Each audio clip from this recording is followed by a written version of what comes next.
In this video, guys, we're going to talk all about optimization methods and set up best settings for your Xbox Series X and your PlayStation 5. Well, the first thing that we can simply do is just by using performance modes on both consoles. That is the best and easiest way to get the best performance out of both consoles in terms of just gameplay for performance. So performance mode simply just focuses on performance and just making sure that our ray tracing is on in our settings. That is a simple and easy way as well to ensure you're getting the best performance. You're actually getting the ray tracing with previous gen games as well. So those things you need to have on with your settings. With FPS boost, there are certain things you can do for previous gen games, such as on the Xbox Series X, there are FPS boost modes that you can enable for best performance for previous generation games. For even better colors, you can have HDR monitors, such as an LG monitor with HDR10. You could have calibrated HDR for your gameplay setup with gameplay settings on the monitor or the computer. And with the calibration, you can calibrate your brightness, color settings, and have color modes enabled with the TV or gaming monitor, with a game mode enabled as well for the best HDR settings, the best color depths and ranges, the best brightness, and the best overall experience for FPS, performance modes, best ray tracing, best everything. So you want to go for a good monitor with an IPS panel for great color depth.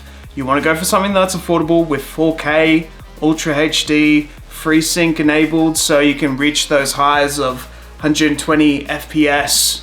And that's really simple to do with these monitors, because even with a budget-friendly monitor, and of course you want to go for something with HDR, which is why I talk about LG monitors quite a lot. I've got a budget-friendly LG monitor that allows me to do all that stuff, which is the UL500. Highly recommend it, but there's plenty of other TVs that can do that, such as the LG C2 series, C3, C1 series. All those can do all that stuff for you and have different picture profiles for movies, gaming, all sorts. So it's really handy for the best output, and just making sure that your TV settings or monitor settings are set to the highest bit depth, highest range in terms of 4K performance. So usually with the PlayStation 5 and the Xbox, they auto adjust it to the best settings already for monitors and gameplay TVs, but you can delve into those settings and find just the best settings and be able to calibrate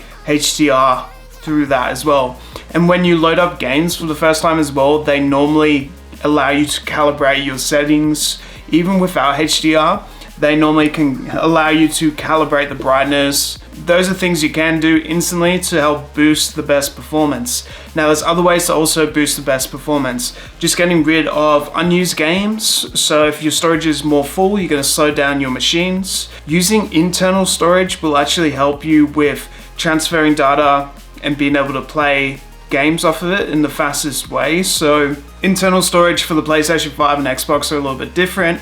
So with the Xbox, you've only got one real option, which is the Seagate cards, I believe, for internal storage, but that's going to offer you the best performance in terms of storage internally. With the PlayStation 5, there's multiple different options out there. I've heard the FireCuda is the best one to go for, so go more for those FireCudas, and you want the best read and write speeds. FireCudas, I believe, have over 73,000 megabytes per second read and write speed, which is really fast in comparison to other ones which have around that 6,000 read and write speed, which is a lot slower than 73,000 read and write speed. Whoa, right? So crazy. Also, with other things, you can have 3D audio, Tempest audio engines, Dolby audio engines enabled with these machines when you connect speakers, or even better with a headset, so you can actually hear things from a 360 angle. With the Pulse 3D headset, for example, is 3D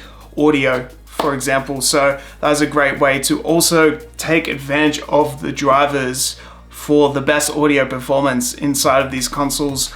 With headphones, they're actually going to have a closer audio space in comparison to some speakers, but with speakers it's more natural because it sort of speaks into the room. So really upgrading those speakers to having either a sound bar A speaker set like a Logitech Z series speaker set's always pretty good for audio.